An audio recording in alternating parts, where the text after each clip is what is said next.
역대하 25장은 요아스에 이어 왕이 된 아마샤의 이야기입니다. 그의 아버지 요아스는 제사장 여호야다가 있던 시절에는 하나님 보시기에 정직하게 행했습니다. 하지만 여호야다가 죽은 이후 그는 하나님 보시기에 악하게 행했고, 하나님은 여호야다의 아들 스가랴를 통해 그를 돌이키게 하시려고 하셨지만 그는 듣지 않았고, 패할 수 없는 전쟁에서 패하고 신하들의 배신으로 죽음을 맞이하게 됩니다.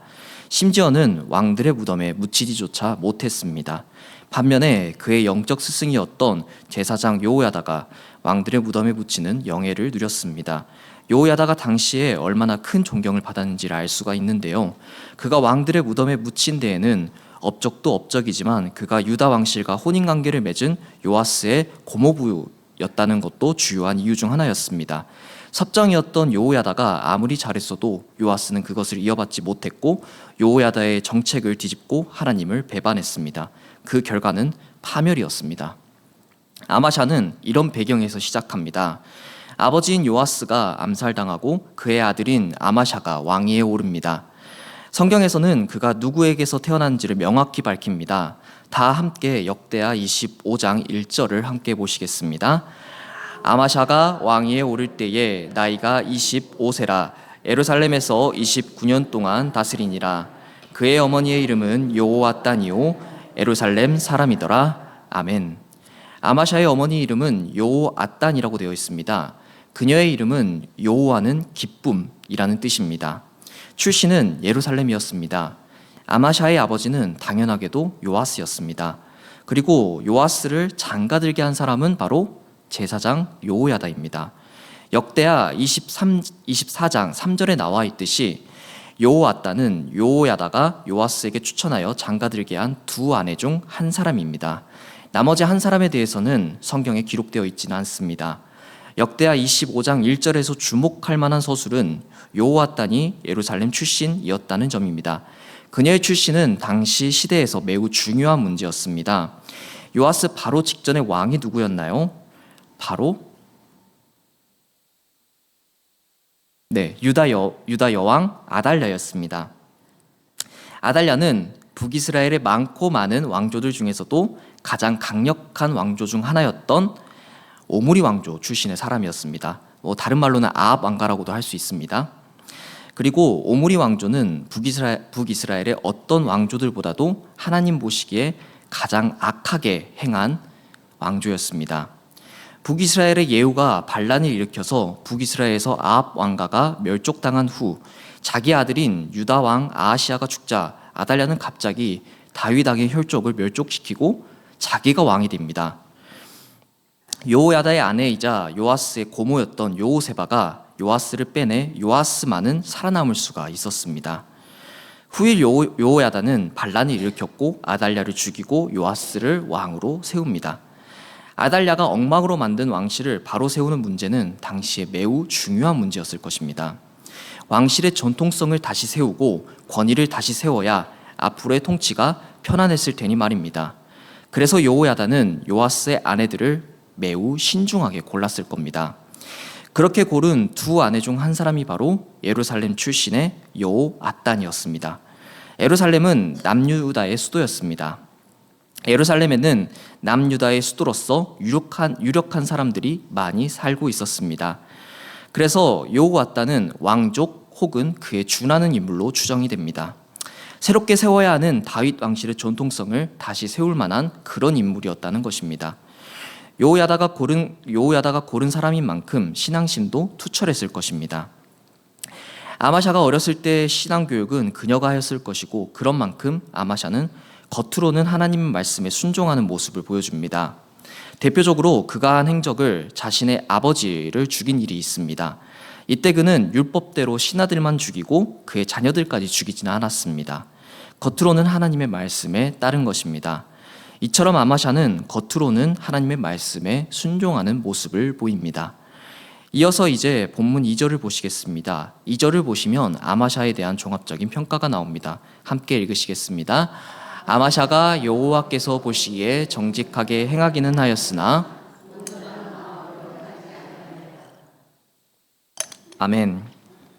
아마샤는 하나님 보시기에 정직하게 행했다고 합니다. 하지만 정직하게 행했지만 또 어떻게 행했다고 나와 있을까요? 감사합니다. 행하기는 하였으나 온전한 마음으로 행하지 아니하였다라고 기록하고 있습니다. 이것을 보면 아마샤가 하나님의 말씀을 따르기는 하였으나 그것이 온전한 마음에서 비롯된 것은 아니었다는 것을 알 수가 있습니다. 겉으로는 순종하는 것처럼 보였어도 그것이 온전하지 않았다는 것입니다. 아마샤의 초기 통치는 그래도 괜찮았습니다. 그의 통치에 힘입어 그의 아버지 요아스의 통치 말기의 혼란을 바로잡고 나라를 바로잡았기 때문입니다. 본문 3절을 함께 보시겠습니다.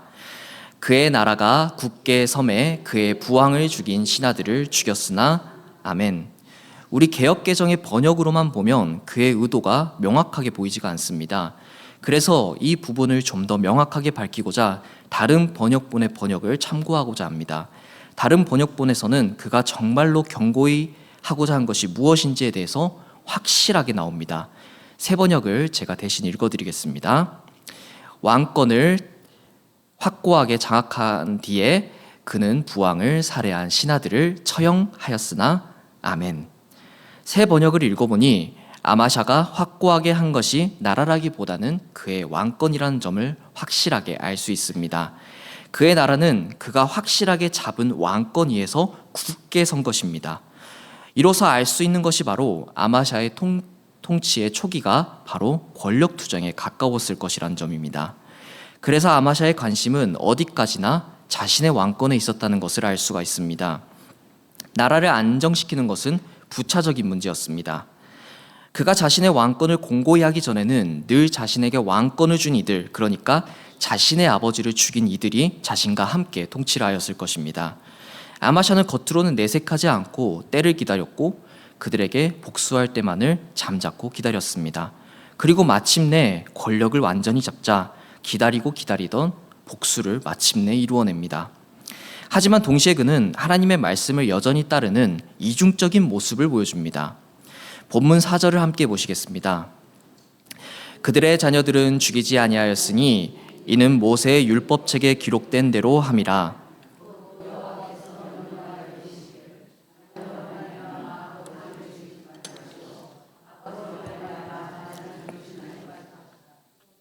각 사람은 자기의 죄로 말미암아 죽을 것이니라 하셨더라. 아멘. 아마샤는 자신의 아버지를 죽인 신하들을 죽이기는 하였지만 동시에 하나님의 말씀대로 그들의 자녀들까지 죽이진 않았습니다. 자신의 동기와 마음이 어찌되었든 하나님의 말씀에 순종하고자 하는 모습을 보인 것입니다. 그리고 이것을 뒷받침하듯이 성경에서는 그의 이러한 복수를 옳지 않다고 말하고 있진 않습니다. 실제로 성경에서는 하나님의 기름 부음 받은 자를 죽이지 말라고 말하고 있기 때문입니다. 이것을 말하는 사람은 바로 다윗 왕입니다.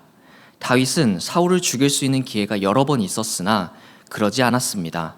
다윗은 이때 이렇게 말합니다. 사무엘하 26장 11절 말씀을 함께 보시겠습니다. 내가 손을 들어 여호와의 기름 부음 받은 자를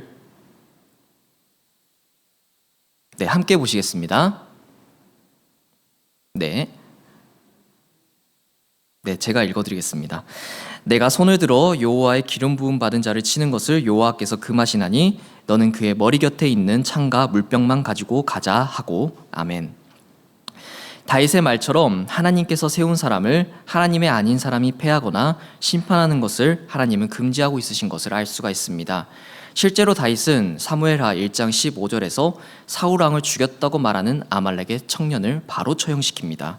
그러며 죽어가는 그에게 16절에서 이렇게 말합니다. 내가 죽는 것은 너의 탓이다. 내가 너의 입으로 주님께서 기름을 부어서 세우신 분을 제가 죽였습니다. 하고 너의 죄를 시인하였다. 라고 말하고 있습니다. 다윗의 행동으로 보건대 하나님께서 세운 사람을 하나님의 허락 없이 패하거나 죽이는 것은 잘못된 것입니다.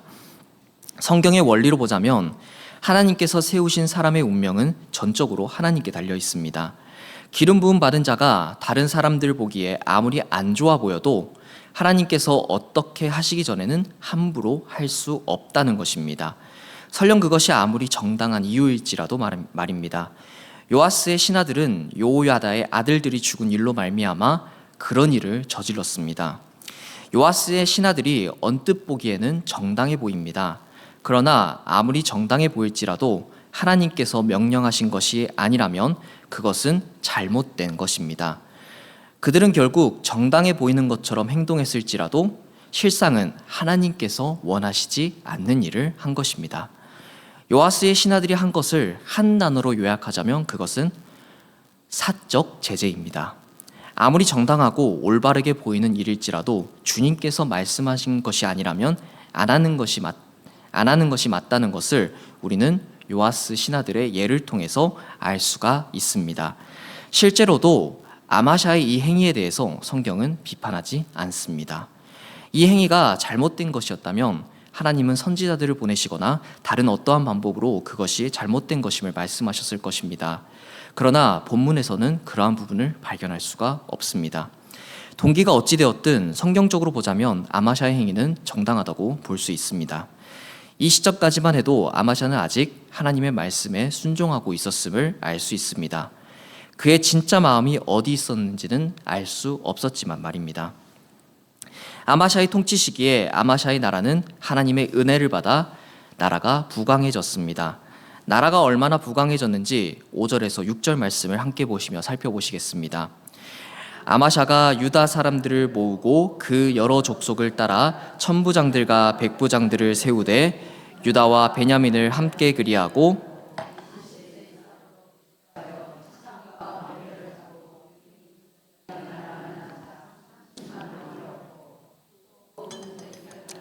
이스라엘 나라에서 큰 용사 10만 명을 고용하였더니 아멘. 아마샤의 통치기에 남유다는 점점 부강해지고 있었습니다. 최전성기였던 여호사밧 왕의 116만 명의 군사에는 미치지 못하였지만 그래도 나라 안에서 30만 명이나 되는 숫자의 병사를 나라 안에서 모을 수 있을 정도로 국력을 어느 정도 회복하고 있었습니다. 또한 북이스라엘에서 10만 명이나 되는 용병을 고용할 수 있을 정도의 재력도 가지고 있었습니다. 이때 북이스라엘에 지불한 비용이 은 100달란트였는데 이것을 무게로 환산하자면 약 3.4톤입니다. 아마샤가 이 정도로 나라를 부강하게 한 데에는 그의 엄청난 노력이 있었을 것입니다. 그는 하나님의 은혜를 넘치도록 받았지만 여전히 그 마음의 중심에는 하나님이 있지 않았습니다. 이제 어떤 하나님의 사람이 와서 아마샤에게 한 가지 문제를 지적합니다. 역대하 25장 7절에서 8절 말씀을 함께 보시겠습니다. 어떤 하나님의 사람이 아마샤에게 나와서 이르되 왕이여 이스라엘 군대를 왕과 함께 가게 하지 마옵소서. 여호와께서는 이스라엘 곧 에브라임 자손과 함께하지 아니하시나니 왕이 만일 가시거든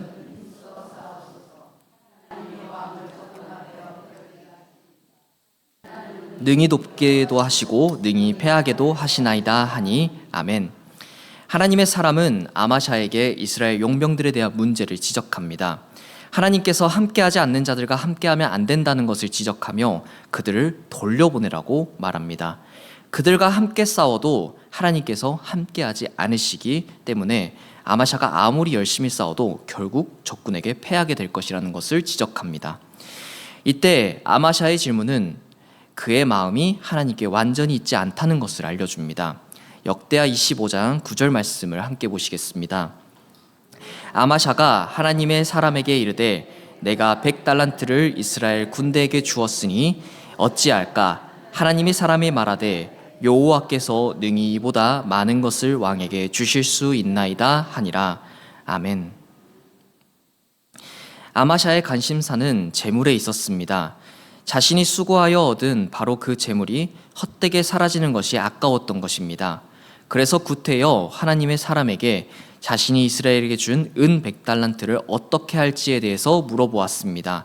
자신이 수고하여 얻은 재물이 헛되게 없어지는 것이 아까웠던 것입니다. 하나님의 사람의 대답은 다음과 같습니다. 하나님께서는 그보다도 많이 주실 수 있습니다. 하나님의 사람은 아마샤에게 하나님의 말씀에 순종하였을 때 그보다도 많이 채워주실 하나님의 은혜와 능력을 상기시키며 하나님을 믿으라고 말합니다. 이렇게까지 들은 아마샤는 하나님의 말씀에 순종합니다. 25장 10절 말씀을 함께 보시겠습니다. 아마샤가 이에 에브라임에게 자기에게 온 군대를 나누어 그들의 고향으로 돌아가게 하였더니 그 무리가 유다 사람에게 심히 노하여 분연히 고향으로 돌아갔더라. 아멘. 아마샤는 하나님의 말씀에 따라 북이스라엘의 용병들을 고향으로 돌려보냈습니다. 용병들은 크게 화가 난 상태로 고향으로 돌아가게 됩니다. 그들은 이미 그들의 일에 대한 모든 대가를 받았었습니다. 그리고 아마샤가 그 대가를 그들에게서 거두어 가지 않았었기 때문에 그들에게는 화를 낼 이유가 전혀 없었습니다. 그들이 화를 낸 이유는 용병 집단으로서 가지고 있는 명성 때문이었습니다. 그들이 아무런 실적 없이 돌아간다는 것이 소문이 난다면 그들의 명성에는 큰 타격이 올 것이었기 때문입니다. 또한 경제적인 이유도 있었습니다. 용병 집단은 전쟁 시기에 약탈을 하며 추가적인 수익을 얻었습니다. 하지만 그들은 이렇게 원하던 전쟁을 하지 못하고 돌아갔기 때문에 그들의 명성에 먹칠을 했을 뿐만 아니라 경제적으로도 그들은 큰 손해를 입게 되었습니다. 이것이 그들이 화를 낸 이유였습니다. 이를 통해 하나님께서 왜 그들과 함께하지 않으셨던 것인지를 우리가 알 수가 있습니다. 전쟁 준비를 마친 아마샤는 전쟁을 개시합니다. 그런데 유다에는 두 개의 전쟁이 거의 동시 혹은 비슷한 시기에 일어납니다. 첫 번째 전쟁은 아마샤가 이끈 전쟁인 에돔과의 전쟁이었습니다. 그리고 같은 시기 혹은 비슷한 시기에 아마샤가 앞서 돌려보낸 북이스라엘 용병들이 약탈 전쟁을 일으킵니다. 역대하 25장 13절 말씀을 함께 보시겠습니다. 아마샤가 자기와 함께 전쟁에 나가지 못하게 하고 돌려보낸 군사들이 사마리아에서부터 벳호른까지 유다 성읍들을 약탈하고 사람 3,000명을 죽이고 물건을 많이 노략하였더라. 아멘. 북이스라엘의 용병들이 사마리아에서 벳호른까지 내려왔습니다. 벳호른은 남유다와 북이스라엘의 경계에 위치하고 있는 성읍이었습니다. 북이스라엘 용병들은 자신들의 나라에 한번 돌아갔다가 다시 남유다로 내려와서 남유다를 공격하기 시작한 것입니다. 이것은 그들의 보복이었습니다.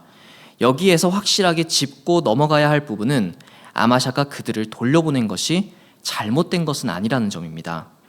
아마샤가 그들을 돌려보낸 것은 하나님의 말씀에 따른 결과였기 때문에 분명히 옳은 것이었습니다. 그러나 이로 인해 남유다에 피해가 발생했으니 마치 하나님의 말씀에 순종한 것으로 인해서 피해가 발생된 것처럼 보입니다. 그러나 이것은 하나님의 말씀에 순종한 것으로 인해 일어난 결과가 아니었습니다.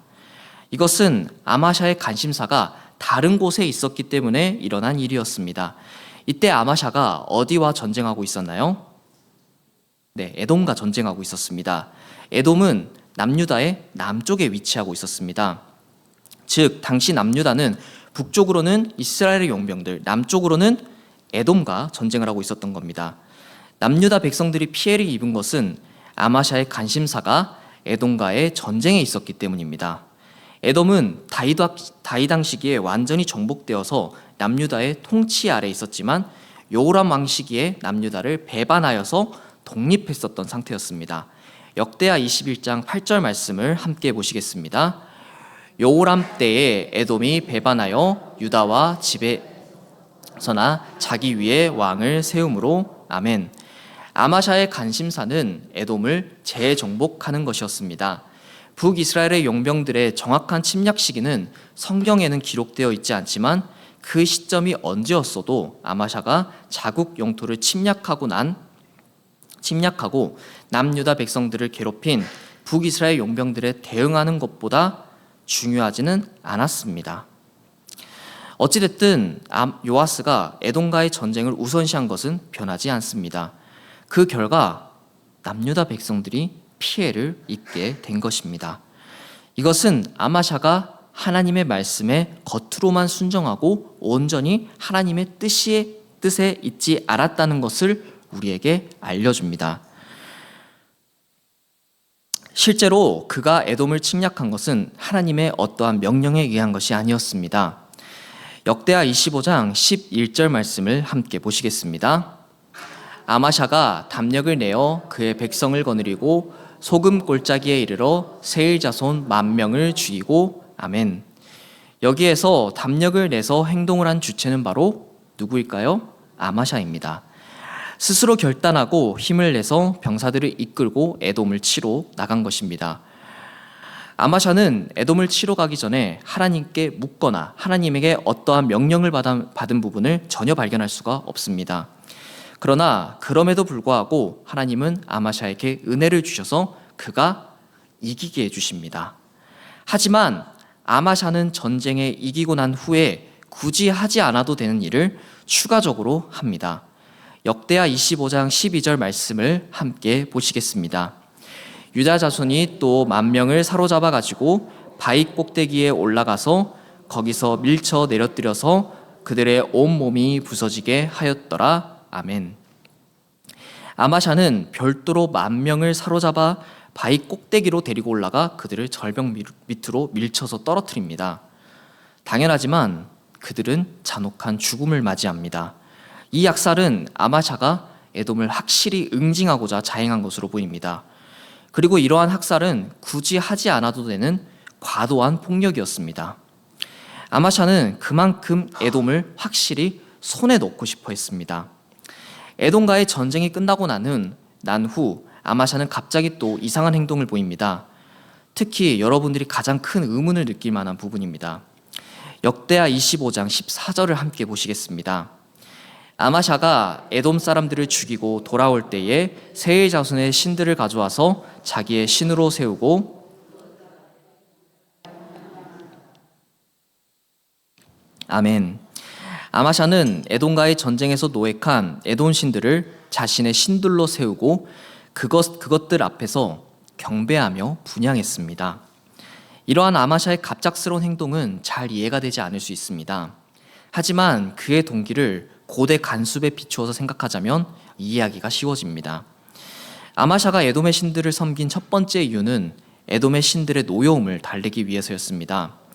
남유다는 에돔을 침략해서 에돔 자손에게 큰 피해를 입혔습니다. 이것은 에돔의 신들의 노여움을 크게 살 수 있는 일이었습니다. 그래서 아마샤가 에돔 신들에게 제사를 드린 것은 에돔 신들의 노여움을 풀고자 그리고 달래고자 한 행동 중 하나였습니다. 그리고 두 번째, 그것은 아마샤가 에돔의 신들에게 자신이 이기게 해준 것에 대한 감사함을 표현한 것이었습니다. 동기가 무엇이었든지 간에 아마샤는 에돔의 신들을 인정한 것이었고 심지어는 그들의 은혜에 감사하기까지 한 것입니다. 아마샤의 마음은 이미 하나님께 있지 않았습니다. 아마샤는 하나님께서 주신 은혜를 하나님께서 주신 것이라 인정하지 않았고 하나님께 마땅히 돌려드려야 되는 영광을 다른 엉뚱한 것에 넘겨버렸습니다. 역대하 25장 20절에서는 아마샤와 남유다 백성들의 마음이 이미 하나님에게서 떠나 에돔 신들에게 사로잡혔다는 것을 알려줍니다. 20절을 함께 읽으시겠습니다. 아마샤가 듣지 아니하였으니 이는 하나님께로 말미암은 것이라. 그들이 에돔 신들에게 구했으므로 그 대적의 손에 넘기려 하심이더라. 아멘. 아마샤와 유다 백성들은 우상에게 마음을 완전히 빼앗겨 우상의 뜻을 따라 사는 존재로 전락해버렸습니다. 아마샤는 하나님의 은혜를 은혜라 인정하지 않고 자기 공로라고 착각했습니다. 그리고 은혜의 자리를 자기 입맛대로 갈아 끼울 수 있는 우상으로 대체한 것입니다. 아마샤의 그 애매한 신앙은 결국 쇠퇴를 거듭한 끝에 우상의 손에 완전히 떨어지게 된 것입니다. 그리고 이것은 정말 아이러니하게도 그들이 스스로 우상이 얼마나 무력한 것인지를 증명하고 난 뒤에 일어난 일이었습니다. 그들은 에돔의 신들을 섬기는 에돔을 무찌르고 난 뒤에 이러한 일을 자행한 것입니다. 그리고 그것을 우상의 은혜라고 착각했습니다. 하나님은 그들의 입맛대로 재단할 수 있는 분이 아니셨습니다. 결과 하나님은 크게 진노하십니다. 그래서 바로 선지자들을 보내 말씀하십니다. 역대하 25장 15절 말씀입니다. 함께 읽으시겠습니다. 그러므로 여호와께서 아마샤에게 진노하사 한 선지자를 그에게 보내시니 그가 이르되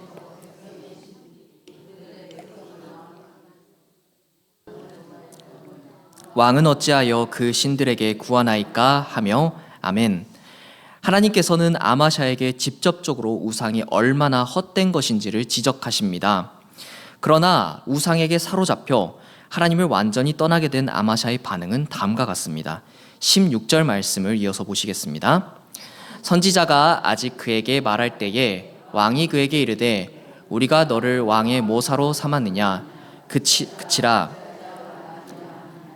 선지자가 그치며 이르되 왕이 이를 행하고 하나님이 왕을 멸하시기로 작정하신 줄 아노라 하였더라. 아멘. 아마샤는 하나님의 말씀을 전하는 선지자에게 이렇게 말합니다. 우리는 너를 모사로 삼은 적이 없다. 죽고 싶지 않거든 그만하고 가라. 이것을 보면 아마샤의 마음 중심에는 하나님이 없는 것을 알 수 있습니다. 선지자에게 말을 할 때 이미 그는 자기 중심적으로 말하고 있습니다. 이스라엘의 왕은 하나님을 대신해서 통치하는 자리였습니다. 그러므로 그 판단에는 언제나 하나님이 계셔야 합니다. 그러나 아마샤의 이 말은 남유다의 왕이 하나님이 아닌 자신이라는 중대한 착각을 하고 있다는 것을 우리에게 알려줍니다. 선지자는 아마샤에게 더 이상 가망이 없음을 직감하고 이렇게 말합니다. 왕께서 제 경고를 듣지 않으시니 하나님께서 왕을 멸하시기로 작정하셨다는 것을 이제 알 것 같습니다. 이렇듯 아마샤의 마음에는 이미 하나님이 더 이상 계시지 않았습니다. 이어서 17절 말씀을 함께 보시겠습니다. 유다왕 아마샤가 상의하고 예후의 손자 요아스의 아들 이스라엘 왕 요아스에게 사신을 보내어 이르되 오라 서로 대면하자 한지라. 아멘. 아마샤가 이스라엘 왕 요아스에게 보낸 이 말은 북이스라엘에게 보낸 공식적인 도전장이었습니다. 이 도전은 북이스라엘 용병들이 남유다의 국경지대에 있는 성읍들을 약탈한 것에 대한 반응이었습니다. 아마샤가 구체적으로 무엇을 요구했는지는 기록되어 있지 않지만 이어지는 18절에서 어느 정도 짐작은 해볼 수 있습니다. 함께 읽으시겠습니다. 이스라엘 왕 요아스가 유다 왕 아마샤에게 사람을 보내어 이르되 레바논 가시나무가 레바논 백향목에게 제갈을 보내어 이르기를 내 딸을 내 아들에게 주어 아내로 삼게 하라 하였더니 레바논 들짐승이 지나가다가 그 가시나무를 짓밟았더라. 아멘. 아마샤는 북이스라엘의 침략에 대한 보상으로 남유다 왕실과 북이스라엘 왕실의 결혼을 요구했던 것으로 보입니다. 북이스라엘 왕 요아스는 아마샤의 황당한 요구에 이렇게 답변합니다. 이어지는 19절 말씀을 함께 보시겠습니다. 내가 에돔 사람들을 쳤다고 내 마음이 교만하여 자긍하는도다. 내 궁에나 있으라. 어찌하여 화를 자초하여 너와 유다가 함께 망하고자 하느냐 하나. 아멘. 아마샤가 요구했던 것이 실제로 결혼 동맹이었는지 아니었는지는 사실 중요하지 않습니다. 아마샤가 북이스라엘에게 도전하게 된 이유가 더 중요합니다. 아마샤가 북이스라엘에게 자신 있게 도전하게 된 것은 그가 에돔 전쟁에서 승리한 것으로 인해 자신감이 충만해져서 교만해졌기 때문입니다. 그리고 또 중요한 이유는 20절 말씀에서 나오는데요. 20절 말씀 한번 함께 읽어보시겠습니다. 아마샤가 듣지 아니하였으니 이는 하나님께로 말미암은 것이라. 그들이 에돔 신들에게 구하였으므로 그 대적의 손에 넘기려 하심이더라. 아마샤가 요아스의 최후 통첩을 듣지 않은 이유는 무엇이었을까요? 하나님께서 아마샤를 대적의 손에 넘기시기로 작정하셨기 때문이었습니다. 이후 벌어진 일은 처참했습니다. 아마샤와 요아스가 유다의 베세메스에서 맞붙었고 유다는 패배합니다. 요아스는 아마샤를 포로로 사로잡고 예루살렘까지 치고 올라갑니다. 그리고 그는 예루살렘 성의 에브라임 성문에서 모퉁이 성문까지의 200m 정도 되는 성벽을 허물어 버립니다. 사실상 전쟁을 할 수 없도록 만든 것입니다. 거기에서 그치지 않고 요아스는 성전에 금은 그릇, 왕실, 보물창고를 약탈하고 사람들까지 볼모로 사로잡아 사마리아로 올라갔습니다. 하나님의 영광을 다른 우상에게 돌려 하나님을 배반하고 그에 따른 하나님의 말씀을 듣지 않은 결과 아마샤는 지금까지 그가 이룩한 모든 것을 잃어버린 것입니다. 아마샤는 북이스라엘에 사로잡혀갔고 남유다 백성들은 사로잡혀간 아마샤를 대신해서 그의 아들인 우시야를 왕으로 세웁니다. 열왕기에서는 아샤라라고도 합니다. 당시 우시야의 나이가 16세였습니다. 아마샤가 아직 살아 있었으니 섭정으로 보는 것이 타당할 수도 있습니다. 아마샤는 이스라엘 왕 요아스가 죽은 이후 남유다로 돌아올 수 있었고, 이후로도 아들과 공동 통치를 이어나갑니다. 이렇게 공동 통치를 할 수밖에 없었던 이유는 그의 완벽한 실정으로 인해 백성들의 민심이 떠났고 권력도 완전히 잃은 상태였기 때문이었습니다. 그렇게 명목상 왕인 상태로만 남아있다가 반란이 일어나 라기스로 도망가게 됩니다. 이 반란의 원인은 아마샤가 여호와를 배반한 것이었습니다. 정확한 시점에 대해서는 성경에서는 밝히고 있지 않지만 아무래도 에돔의 신들을 섬긴 것에 대한 가능성이 높습니다. 그렇게 보자면 아마샤에 대한 유다 백성들의 반감이 몇십 년 동안 계속된 것임을 알 수가 있습니다. 도망간 라기스에서조차 백성들의 지지를 얻지 못한 아마샤는 결국 죽임을 당하게 됩니다. 자신의 아버지 요아스와 비슷한 결말로 보일 수 있지만 아마샤는 자신의 아버지와 달리 왕들의 묘실에는 묻힐 수가 있었습니다. 하지만 그럼에도 불구하고 그의 말로와 최후가 비참하다는 것은 변하지 않습니다. 이제 아마샤의 삶은 전체적으로 요약하겠습니다. 아마샤의 초기 삶은 겉으로만 순종하는 삶이었습니다. 아마샤의 삶의 중심에는 하나님이 없었습니다. 아마샤의 삶은 철저히 자기중심적이었습니다. 초기 치세는 나라를 안정시키는 것보다 자신의 왕권을 견고히 하는 것에 관심이 있었습니다. 왕권을 견고히 한 결과 그는 복수를 이루어냅니다. 하지만 동시에 하나님의 말씀을 순종하는 이중적인 모습도 보입니다. 아마샤의 신앙은 애매했습니다. 하나님을 믿지 않는다고도 할 수 없지만 그런다고 온전히 믿는다고도 할 수 없는 상태였습니다. 하지만 명확하게 얘기할 수 있는 것은 그 삶의 중심에 하나님이 아닌 자기 자신이 있었다는 점입니다. 에돔과의 전쟁은 그가 하나님의 은혜를 확실히 받았다는 증거가 되지만 동시에 그의 믿음이 온전하지 못했다는 것도 알려줍니다. 에돔과의 전쟁을 시작하기 전 아마샤는 하나님께 뜻을 묻거나 하나님께 명령을 받은 어떠한 증거도 발견할 수 없습니다. 그는 자신의 욕심으로 에돔을 친 것입니다. 하지만 그가 이전에 하나님을 순종한 것에 대해 하나님께서 은혜를 베푸셔서 에돔과의 전쟁에서 그는 승리할 수 있었습니다. 그러나 그는 흘리지 않아도 되는 피를 굳이 흘렸고 그것은 에돔을 확실히 제압하고 싶은 그의 마음에서 비롯된 것이었습니다. 그의 부분적인 순종과 욕심에 따른 에돔 정복은 최소화시킬 수 있었던 피해를 극대화시켰습니다. 북이스라엘 용병을 하나님의 말씀에 따라 돌려보냈지만 에돔 정복을 나간 사이 북이스라엘 용병들이 보복으로써 남유다 국경 도시들을 약탈했습니다. 만약 아마샤가 욕심을 내지 않고 남유다에 있었더라면 충분히 막을 수 있었던 그런 상황이었습니다. 그러나 에돔을 다시 정복하는 데에는 큰 욕심이 있었고 그로 인해 남유다 백성들은 피해를 입을 수밖에 없었습니다. 아마샤는 하나님께서 마땅히 받아야 되는 영광을 헛된 우상에게 돌리는 죄를 범했습니다. 에돔과의 전쟁에서 승리한 것은 명백히 하나님께서 은혜를 주신 결과였습니다. 그러나 그는 이것을 에돔 사람들의 신들이 허락해 준 결과라고 착각하였고 에돔 사람들의 신들에게 감사의 제사를 드립니다. 아마샤는 스스로 우상이 얼마나 헛된 것인지를 증명한 것이었으나 그는 정반대로 우상들이 도와준 것이라고 착각한 것입니다. 이것은 우상을 인정한 것이었고 우상에게 완전히 마음을 뺏긴 결과였습니다. 하나님께서는 진노하시고 선지자를 보내셔서 경고하시지만 아마샤는 오히려 선지자를 혼내고 쫓아냅니다. 이에 하나님께서 아마샤를 멸하시기로 작정하십니다. 결과 아마샤는 북이스라엘에게 도전장을 내미고 패배합니다.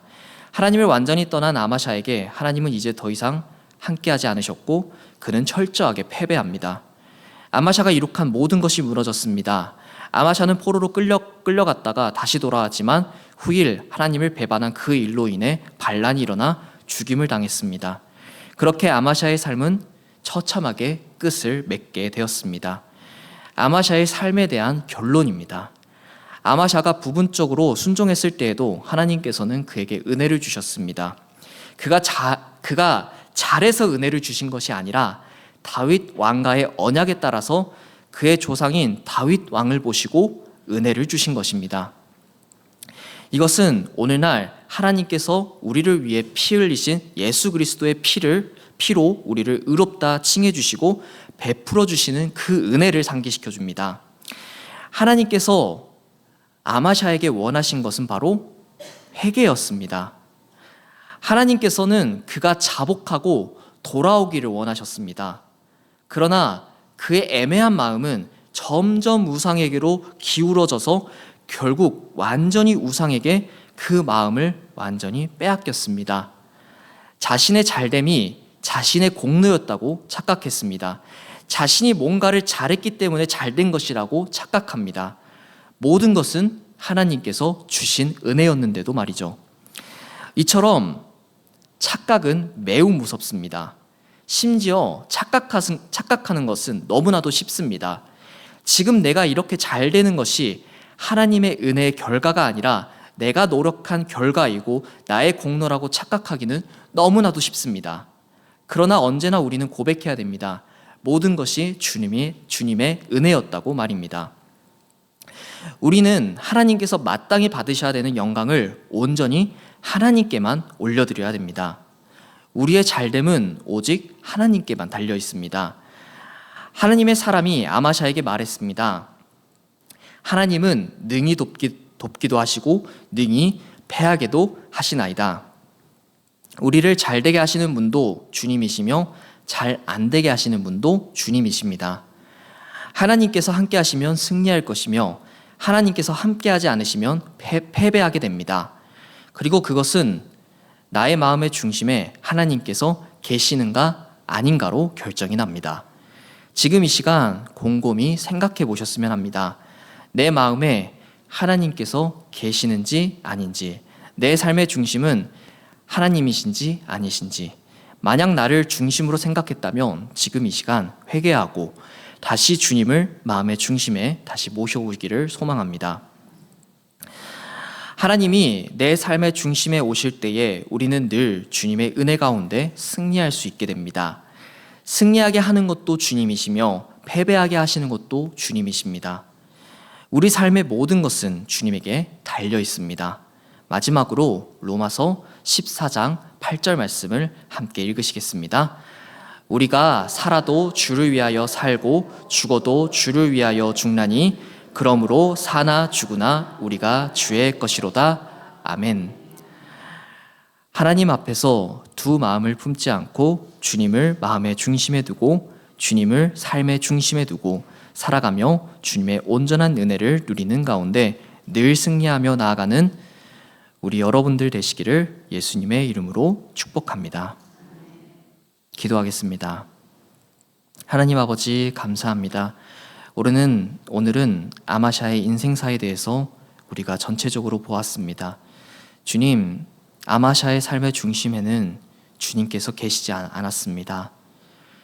자신을 삶의 중심으로 생각하였고 주님께서 주신 은혜를 자신의 공로라고 착각하였습니다.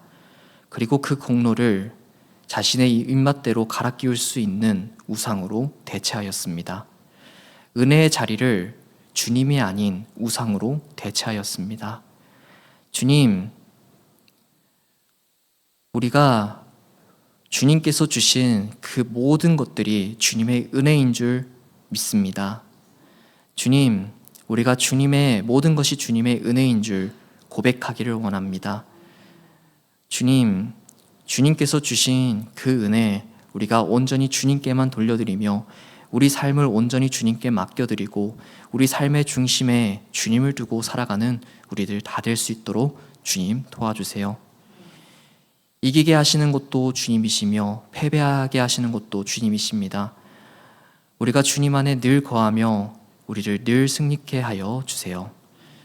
주님 감사합니다. 주님 사랑합니다. 우리 주 예수님의 이름으로 기도드립니다. 아멘.